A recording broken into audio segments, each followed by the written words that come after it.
Hai ma'am, ngasihi ma'amda ma'am ngasihi video anauba ama puduna lakjare ma'am ado ngasihi video asi karino haibada akhoi sida imonu iratpagi kana exam chauna tawriyebako ado ma'amda jenghalake exam fajana keramminada adum ai mateng hapjarake ado ma'am adum yengminasiko tiga layre mi ma'am sutile yam fajanasu decoration tawramebako yam silangdana khotana aduga mi ma'am silai kuramba laknari jiri bamga akhigi kasarga pullaga ni happy jaminadra ko ani ma'am sujawa lage solo jengausi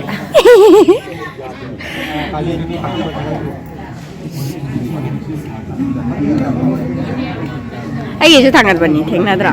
ꯅꯪꯒꯤ ꯀꯌꯥ ꯂꯩꯒꯦ ꯑꯩꯒꯤ ꯀꯩꯅꯣ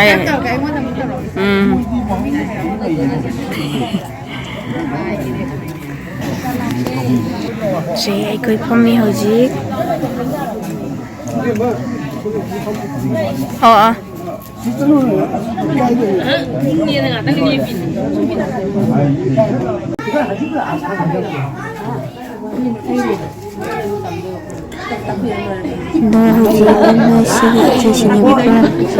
sigi jumla moi laling iba agi imonu siko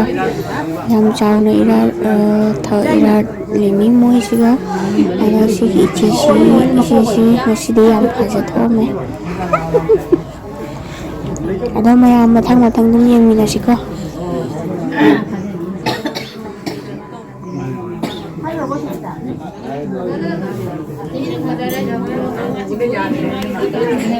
ꯆꯥꯗ꯭ꯔꯦ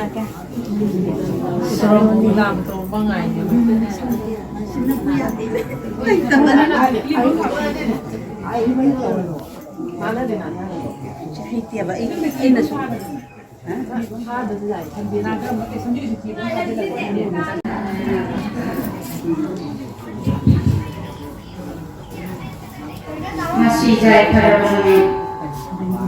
watching dan training kanta Januari kami yang menjadi singan bersuka bermeri di kota binakan di apa menjadi bajiri kasar pun kasar nanti lain lagi pun kasar ira kau sigi masih di cingren bawa di masih ada tinggi pak ipai kulai pun mai dengan mau capai cara di lapanda Bapon sila pibiro punya tumina medel punaga imoy punaga hilang sila ngai lainana paksa berapa langon jami imagi nah itu tahu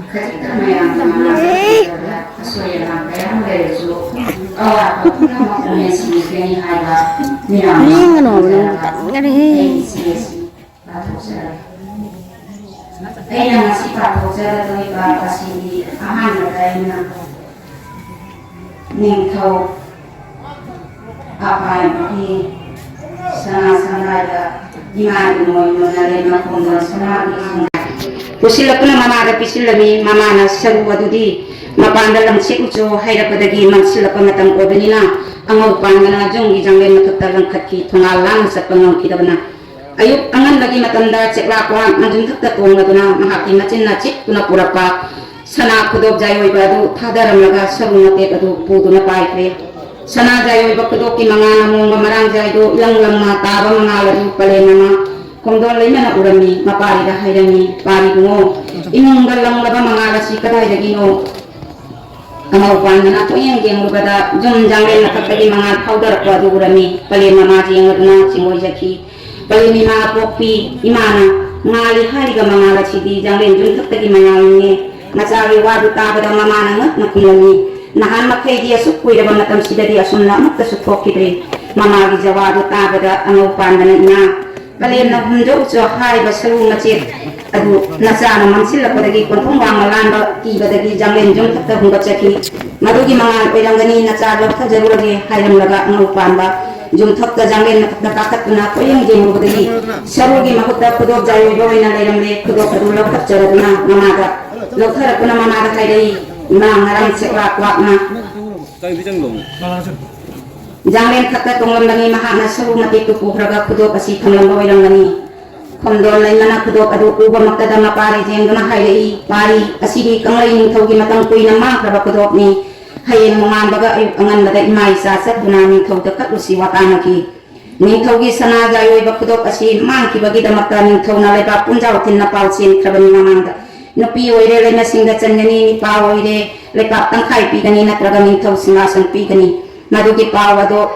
ꯂꯩꯃ ꯈꯨꯝꯗꯣꯟ ꯁꯅꯥꯅ ꯈꯨꯗꯣꯞ ꯑꯗꯨ ꯎꯕꯃꯛꯇꯗ ꯅꯤꯡꯁꯤꯡꯂꯛꯈꯤ ꯅꯣꯡꯉꯥꯟꯕꯒ ꯃꯃꯥ ꯃꯆꯥ ꯁꯅꯥ ꯀꯣꯅꯨꯡꯗ ꯆꯠꯇꯨꯅ ꯅꯤꯡꯊꯧꯗ ꯀꯠꯆꯔꯦ ꯏꯅꯤꯡꯊꯧꯅ ꯄꯦꯟꯖꯔꯗꯨꯅ ꯃꯃꯥ ꯃꯆꯥꯗ ꯑꯄꯥꯝꯕ ꯑꯃ ꯅꯤꯖꯧ ꯄꯤꯒꯦ ꯇꯥꯛꯄꯤꯔꯦ ꯃꯃꯥ ꯃꯆꯥꯅ ꯈꯨꯔꯝꯗꯨꯅ ꯏꯅꯤꯡꯊꯧ ꯅꯅꯥꯏꯗꯤ ꯁꯅꯥ ꯂꯨꯄꯥ ꯄꯥꯟꯖꯗꯦ ꯅꯤꯡꯊꯧꯒꯤ ꯐꯝꯅꯥꯏꯕꯁꯨ ꯃꯤꯍꯧꯖꯗꯦ ꯂꯩꯄꯥꯛ ꯇꯪꯈꯥꯏꯁꯨ ꯄꯥꯟꯖꯗꯦ ꯑꯗꯨꯕꯨ ꯏꯅꯤꯡꯊꯧꯒꯤ ꯃꯐꯝꯗ ꯑꯄꯥꯝꯕ ꯑꯁꯤꯗꯤ ꯈꯣꯡꯗꯣꯟ ꯁꯅꯥꯒꯤ ꯁꯪꯒꯥꯏꯗ ꯈꯣꯡꯗꯥꯔꯛꯄꯅꯤ ꯍꯥꯏꯕꯁꯤ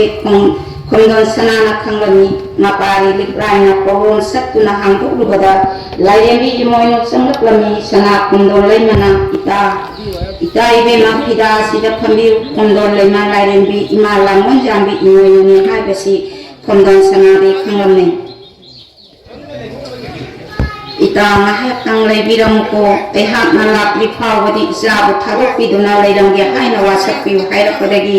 ꯂꯥꯏꯔꯦꯝꯕꯤꯅ ꯋꯥꯁꯛꯂꯝꯃꯤ ꯆꯤꯡꯉꯨ ꯃꯥꯒꯤ ꯂꯤꯂꯥ ꯁꯥꯌꯣꯟ ꯈꯣꯝꯗꯣꯟꯕꯤꯅ ꯍꯟꯗꯛꯀꯤ ꯃꯄꯣꯛꯁꯤꯗ ꯃꯄꯥꯔꯤꯕꯨ ꯑꯃꯨꯛ ꯍꯟꯅ ꯎꯕ ꯐꯪꯂꯔꯣꯏ ꯈꯜꯂꯨꯕꯗ ꯃꯤꯠꯂꯨꯗ ꯄꯤꯔꯥꯡ ꯁꯤꯟꯊꯔꯝꯂꯒ ꯃꯄꯥꯔꯤꯕꯨ ꯃꯨꯟꯅ ꯌꯦꯡꯂꯝꯂꯒ ꯁꯨꯝꯗꯥꯏ ꯃꯥꯄꯟ ꯐꯥꯡꯕ ꯎꯃꯪ ꯂꯩꯍꯧꯗ ꯃꯄꯨꯔꯣꯏꯕ ꯅꯤꯡꯊꯧꯒꯤ ꯃꯇꯨꯡ ꯏꯟꯗꯨꯅ ꯑꯃꯪ ꯖꯥꯏꯊꯣꯡ ꯀꯨꯝꯈ꯭ꯔꯦ ꯑꯁꯣꯝꯗꯅ ꯃꯀꯥꯔꯣꯏ ꯂꯥꯛꯃꯟꯈꯤꯗꯔꯦ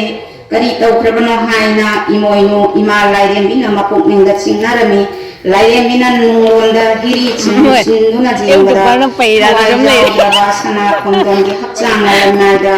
ꯁꯨꯝꯗꯥꯏ ꯃꯥꯄꯟ ꯐꯥꯡꯕ ꯎꯃꯪ ꯂꯩꯍꯧꯗ ꯇꯥꯗꯨꯅ ꯂꯩꯕꯗꯨ ꯎꯔꯦ ꯑꯗꯨꯅ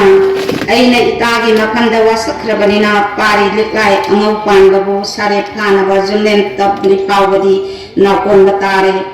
ꯏꯃꯣꯏꯅꯨ ꯂꯥꯏꯔꯦꯝꯕꯤꯅ ꯃꯃꯥꯒꯤ ꯁꯛꯇꯝ ꯈꯣꯡꯗꯣꯟ ꯂꯩꯃꯒꯤ ꯁꯛꯇꯝ ꯂꯧꯔꯗꯨꯅ ꯂꯤꯛꯂꯥꯏ ꯑꯉꯧ ꯄꯥꯟꯕ ꯅꯥꯎꯀꯣꯜꯂꯛꯄ ꯁꯥꯔꯦꯞ ꯐꯥꯔꯛꯂꯦ ꯉꯁꯤꯗꯤ ꯑꯅꯤꯁꯨꯕ ꯅꯤꯡꯊꯧꯒꯨꯝꯅ ꯋꯥꯠꯇ ꯄꯥꯗꯅ ꯄꯥꯜꯂꯦ ꯑꯁꯨꯝꯅ ꯅꯣꯡꯃꯗꯤ ꯃꯃꯥꯅ ꯃꯆꯥꯅꯨꯄꯥꯗ ꯍꯥꯏꯈꯤ ꯍꯌꯦꯡ ꯋꯥꯛꯆꯤꯡꯒꯤ 12ꯅꯤ ꯄꯥꯟꯕ ꯀꯣꯔꯧ ꯅꯨꯃꯤꯠ ꯑꯁꯤꯗꯗꯤ ꯀꯪꯂꯩ ꯅꯤꯡꯊꯧ ꯆꯤꯡꯕꯨꯔꯣꯏ ꯇꯝꯕꯨꯔꯣꯏ ꯄꯨꯝꯅꯃꯛ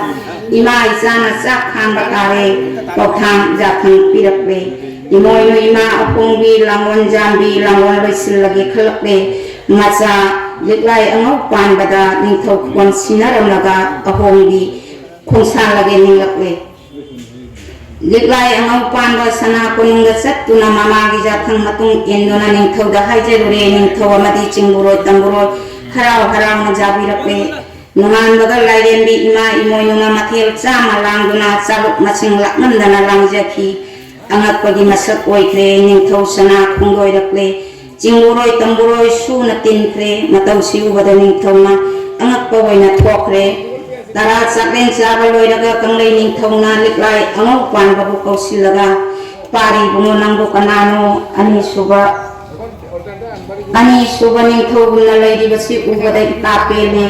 ꯂꯤꯛꯂꯥꯏ ꯑꯉꯧ ꯄꯥꯟꯕꯅ ꯏꯅꯤꯡꯊꯧ ꯅꯅꯥꯏ ꯑꯩꯍꯥꯛ ꯁꯅꯥ ꯈꯣꯡꯗꯣꯟ ꯂꯩꯃꯒꯤ ꯃꯄꯥꯔꯤꯅꯤ ꯂꯤꯛꯂꯥꯏꯒꯤ ꯋꯥꯍꯩꯗꯨ ꯇꯥꯕꯗ ꯅꯤꯡꯊꯧꯅ ꯏꯄꯥꯗꯤ ꯀꯥꯎꯔꯨꯔꯦ ꯑꯗꯨꯉꯩ ꯈꯨꯗꯣꯞꯀꯤ ꯋꯥꯔꯤꯗꯣ ꯏꯄꯥꯅ ꯁꯔꯤ ꯋꯥꯁꯛꯈꯤꯕꯅꯤ ꯈꯜꯂꯨꯕꯗ ꯅꯤꯡꯊꯧꯗꯣ ꯂꯤꯛꯂꯥꯏꯕꯨ ꯅꯨꯡꯁꯤꯔꯛꯈꯤ ꯅꯤꯡꯊꯧ ꯑꯩ ꯄꯦꯜꯂꯦ ꯄꯥꯔꯤ ꯅꯪꯒꯤ ꯃꯇꯧꯁꯤ ꯎꯕꯗ ꯄꯥꯔꯤꯕꯨꯡꯉꯣ ꯉꯁꯤꯗꯒꯤ ꯅꯍꯥꯛ ꯑꯉꯝ ꯅꯤꯡꯊꯧ ꯑꯣꯏꯖꯔꯣ ꯅꯐꯝ ꯐꯝꯊꯣꯜ ꯐꯪꯖꯔꯣ ꯅꯤꯡꯊꯧꯅ ꯇꯥꯛꯄꯤꯔꯛꯏ ꯆꯤꯡꯕꯨꯔꯣꯏ ꯇꯝꯕꯨꯔꯣꯏ ꯇꯤꯜꯂꯤꯕ ꯄꯨꯝꯅꯃꯛꯅ ꯅꯨꯡꯉꯥꯏ ꯌꯥꯏꯐꯅ ꯄꯥꯟꯖꯔꯣ ꯌꯥꯏꯐꯅꯪꯒꯣꯜ ꯄꯤꯔꯝꯈꯤ ꯃꯁꯤꯒꯤ ꯃꯈꯥ ꯇꯥꯔꯛꯄꯗ ꯂꯥꯡꯒꯣꯟ ꯀꯨꯝꯍꯩ ꯂꯣꯏꯔꯒꯦ ꯈꯜꯂꯗꯨꯅ ꯂꯥꯏꯔꯦꯝꯕꯤ ꯏꯃꯥ ꯏꯃꯣꯏꯅꯨꯅ ꯃꯄꯥꯔꯤ ꯌꯦꯡꯗꯨꯅ ꯍꯥꯏꯔꯛꯏ ꯄꯥꯔꯤ ꯑꯉꯧ ꯄꯥꯟꯕ ꯍꯧꯖꯤꯛꯇꯤ ꯏꯃꯥ ꯅꯅꯥꯛꯇ ꯂꯩꯕ ꯌꯥꯗ꯭ꯔꯦ ꯏꯃꯥ ꯏꯃꯣꯏꯅꯨꯒꯤ ꯋꯥꯍꯩꯗꯨ ꯇꯥꯕꯗ ꯑꯉꯧ ꯄꯥꯟꯕꯅ ꯉꯛꯂꯗꯨꯅ ꯏꯃꯥꯒꯤ ꯀꯔꯤ ꯅꯅꯤꯡ ꯊꯨꯡꯂꯕ ꯂꯩꯔꯕꯒꯦ ꯅꯆꯥꯗ ꯇꯥꯛꯄꯤꯌꯨꯅꯦ ꯍꯥꯏꯔꯛꯈꯤ ꯃꯆꯥꯒꯤ ꯋꯥꯍꯩꯗꯨ ꯇꯥꯕꯗ ꯂꯥꯏꯔꯦꯝꯕꯤꯅ ꯏꯃꯥꯗꯤ ꯅꯪꯒꯤ ꯑꯄꯣꯛꯄꯤ ꯄꯔꯦꯝ ꯅꯃꯥ ꯅꯠꯇꯦ ꯅꯣꯡꯃ ꯅꯨꯃꯤꯗꯥꯡ ꯑꯃꯗ ꯆꯪꯂꯛꯈꯤꯕ ꯅꯃꯥ ꯑꯗꯨꯅꯤ ꯅꯪꯕꯨ ꯄꯣꯛꯄꯤ ꯅꯃꯥꯅ ꯂꯩꯍꯧ ꯎꯃꯪꯗ ꯑꯃꯪꯖꯥꯏꯊꯣꯡ ꯀꯨꯝꯈ꯭ꯔꯕꯗ ꯅꯃꯥꯅ ꯍꯜꯂꯛꯇ꯭ꯔꯤ ꯐꯥꯎꯕ ꯏꯆꯥꯕꯨ ꯀꯣꯟꯕꯤꯗꯨꯅ ꯂꯩꯕꯤꯌꯨ ꯍꯥꯏꯅ ꯋꯥꯁꯛꯈꯟꯈꯤ ꯏꯆꯥꯕꯨ ꯅꯨꯡꯁꯤꯕꯗꯒꯤ ꯑꯩꯁꯨ ꯋꯥꯁꯛꯈꯤ ꯑꯗꯨꯗꯒꯤ ꯄꯥꯔꯤ ꯅꯪꯕꯨ ꯏꯃꯥꯅ ꯆꯥꯎꯅꯅꯕ ꯅꯥꯎꯀꯣꯜꯂꯛꯄꯅꯤ namagi sakdam lauraduna imoyno ihakna pari nangbo semlapani hojikti imagi ningba thungle mangang sanu chenglei maga luhongbirage liklai su hoyare imoyno na mamawibe mamangang sanu bu silam sintha khoyum sajat lon takpi tambire namu taidongi lisat lon tambire mangang sanu na maneng bijathang pundamat ngak tuna injare imoyno laire bi imana liklai bu jengladuna pangmen jare i Wari lepak wayan thoda pang thokada asum marang jeng laga lepak miyangi wayan bu asum mana thodang mapung wayna pang thoro uko haina takpirani wari mo mani kia pabalisa sajat oibedu hayeng cawan sur kawa daibang namo pandana kangho rasano pari imari kanglay metay lepakta lengdana laygani imano mapandi imam dah jalu ondan na. Kalau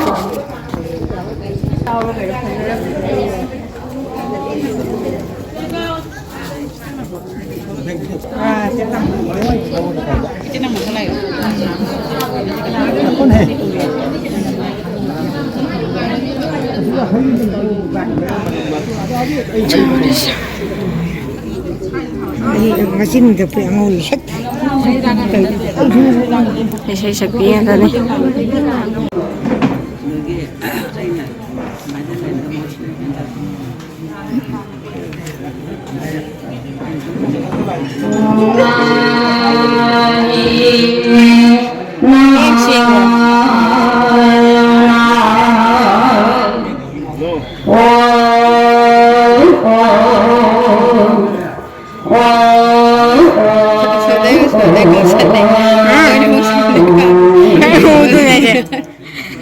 Mana nying lom deh kami, apa yang lagu lagu ikai tu, lagu ikai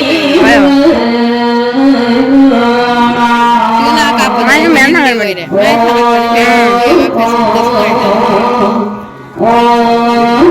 Khôi ni này vừa đây, khôi ni này vừa đây.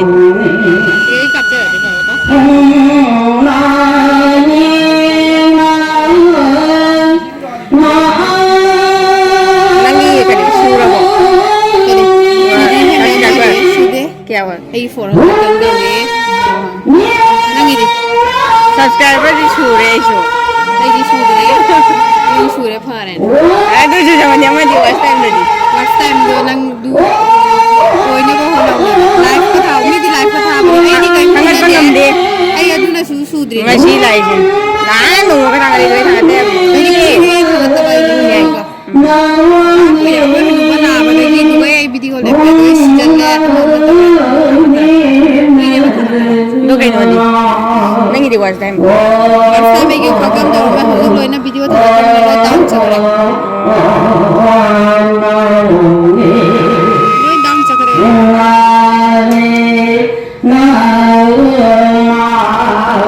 Suning ka na sugar ni sugar tapos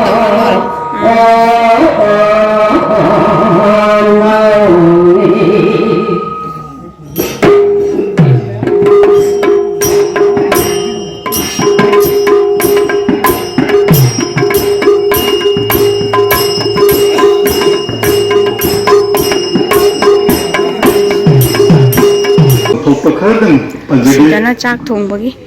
on mea mà cak thùng thì mình đủ on. Mai mình cái thầu giang mất tên nào? Thôi. Ông ấy chơi rằng phải rằng khai ra là người chơi giỏi là ra. Không phải đấy, tận. Cái đầu rồi. Tận. Nha cái gì đâu cái gì. Thì mai là những cái bỏ. Coi làm cho sản xuất sẽ làm những món ăn bỏ.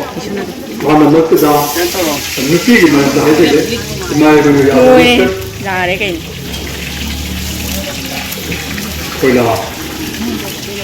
Jump number bỏ là được đi. Aiga nga tadi. Why sipan macam dah?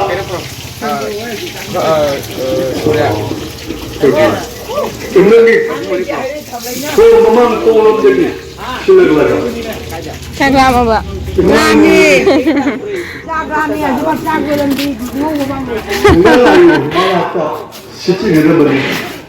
Cak jen bao rồi. ꯆꯥꯛꯁꯦ ꯍꯧꯒꯠꯂꯦ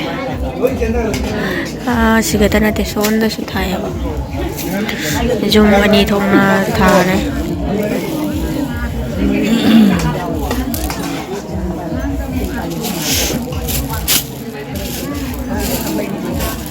Jangan dibiarkan.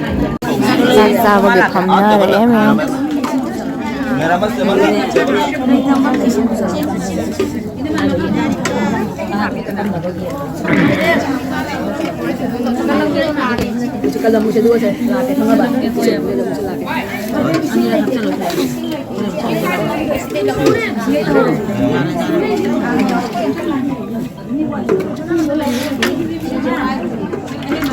Atau makin dah sing-sing leh.